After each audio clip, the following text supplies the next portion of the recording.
Chapter 1. Intro. You pull off the highway at 2:17 a.m.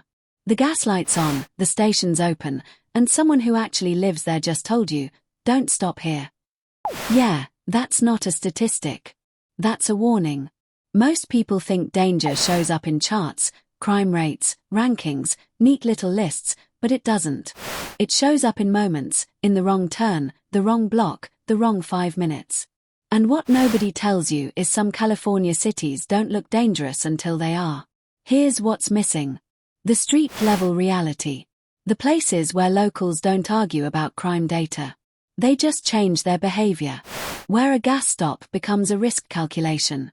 In this video, we're not counting crime. We're tracking patterns. Pressure points. Cities where growth, neglect, and timing collide in ways that don't make headlines, but should. 2 things to keep in mind. One of these cities looks like a postcard until you zoom in, and another. The danger isn't where you think, it's when. Think you know California? Let's test that.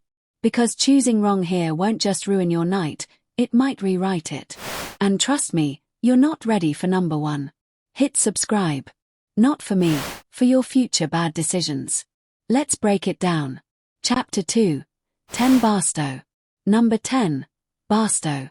You ever notice how the creepiest places don't look dangerous until you need something from them? Barstow is that place.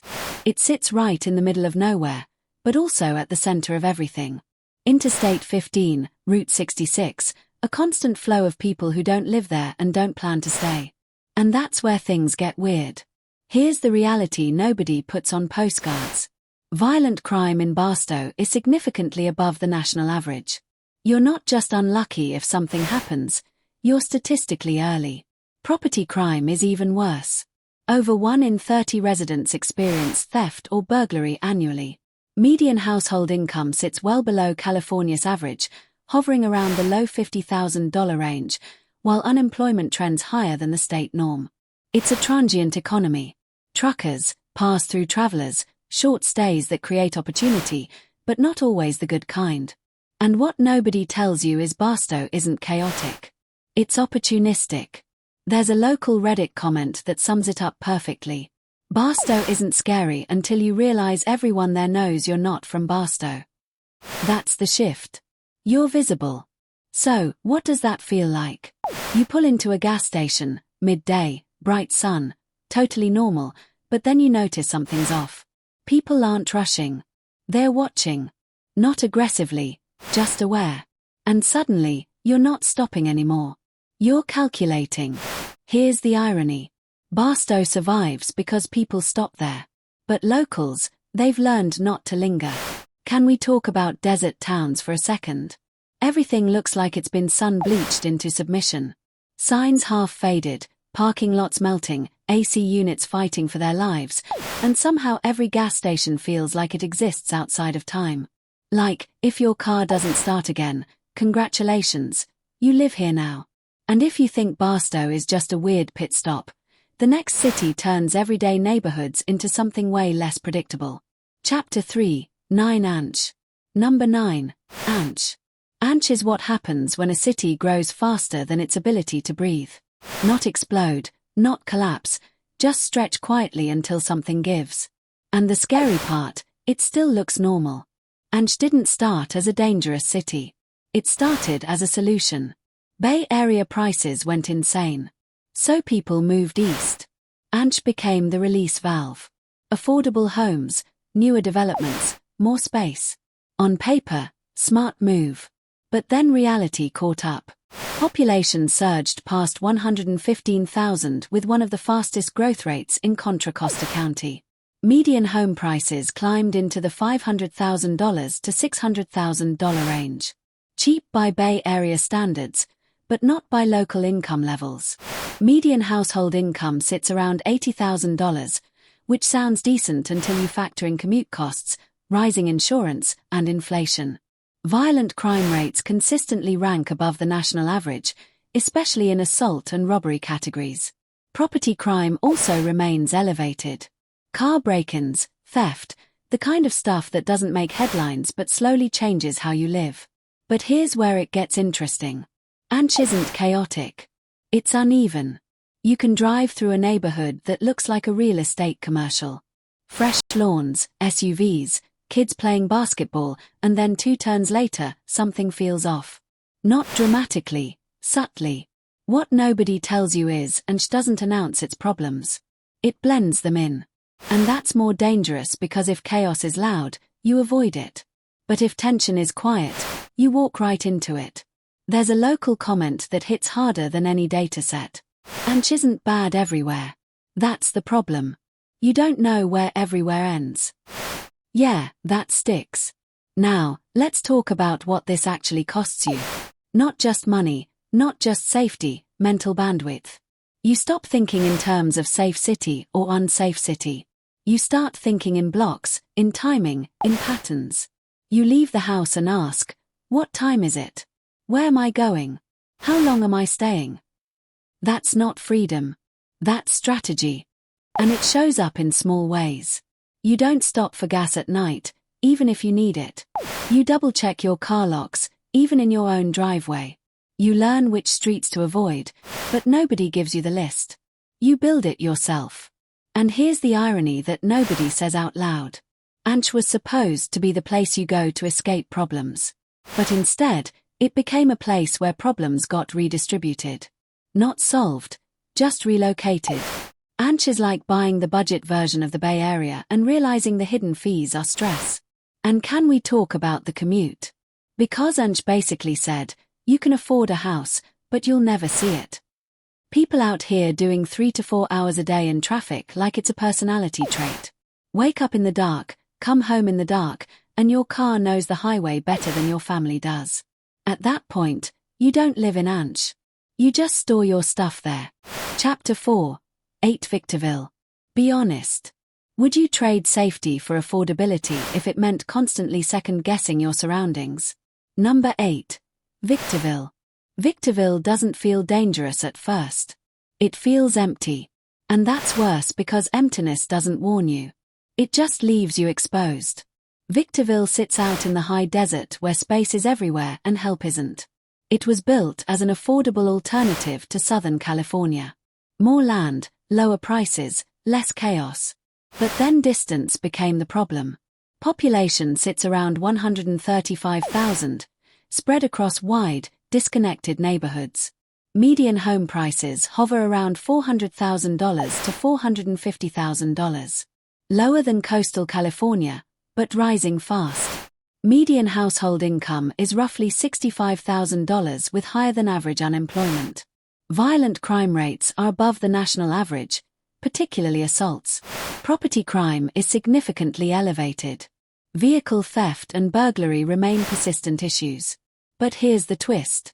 Victorville isn't intense. It's stretched thin. Police coverage is spread out. Neighborhoods are isolated. Response times aren't always quick. So what nobody tells you is it's not about how dangerous Victorville is. It's about how long you're on your own when something goes wrong. And that changes everything. You're not just thinking, is this safe?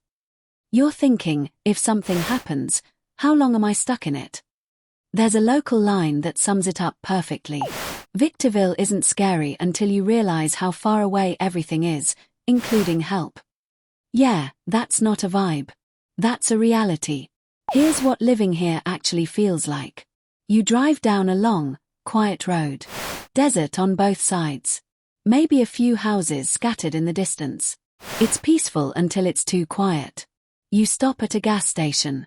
Not crowded. Not chaotic. Just still. And suddenly you realize if something feels off, there's no quick exit, no crowd to blend into, no backup 5 seconds away. You're visible. And you're alone. Here's the irony. Victorville gives you space, but space comes with a cost. Distance doesn't just separate you from noise. It separates you from immediacy. And in the wrong moment, that matters more than anything. Victorville is like, congrats, you escaped the city. But also, good luck finding civilization again. Remember Barstow? Yeah, at least their people are passing through. Victorville. People are staying. And that changes the equation. And can we talk about desert living for a second? It's either 100 degrees or somehow still uncomfortable at 70. Wind just shows up uninvited, throwing dust in your face like it has personal beef with you. And everything's far. Grocery store far. Gas station far. Your patience gone. You don't run errands here. You plan expeditions. Chapter 5. 7 Vallejo. Number 7. Vallejo. Vallejo is the kind of place where you can stand on a beautiful waterfront and still feel like you're somewhere you shouldn't be. That's not a contradiction. That's Vallejo. On paper, Vallejo should be winning. It's got Bay Area proximity, waterfront views, historic neighborhoods, and a commuter ferry straight to San Francisco. But then the numbers don't match the scenery. Vallejo has consistently ranked among California cities with higher homicide rates per capita. Violent crime sits well above the national average, especially aggravated assaults. Property crime remains elevated. Car theft and burglary continue to be major issues. Median home prices hover around $450,000 to $550,000, cheaper than much of the Bay Area. And there's a reason. Median household income is roughly $75,000, but economic recovery has been uneven since the city's bankruptcy in 2008. And that's the part most people miss. Vallejo didn't just struggle. It never fully reset. The systems came back. The people stayed. But the tension lingered. Here's what makes Vallejo different. It's not obviously dangerous. It's inconsistently dangerous. One block feels calm. The next feels like something just happened, or is about to. No pattern. No clean lines. And what nobody tells you is that unpredictability hits harder than anything else because you can't plan around it. There's a local quote that says more than any report ever could. Vallejo is fine until it isn't. That's not advice. That's a warning disguised as reassurance. Here's how it plays out. You're driving through Vallejo, windows down, waterfront on one side. It's nice. Honestly, nicer than you expected. But then you stop. Maybe for gas. Maybe for food. And suddenly the vibe shifts. Not dramatically. Not loudly. Just differently. People watch a little longer. The energy tightens in ways you can't explain. And now you're doing something you didn't plan to do. You're leaving faster than you arrived. Here's the real cost of Vallejo. It teaches you to second-guess normal moments. A quick stop isn't quick anymore. A quiet street isn't automatically safe. You start reading environments like clues. And sometimes you read them wrong. Vallejo is like a mood ring. Looks great at first.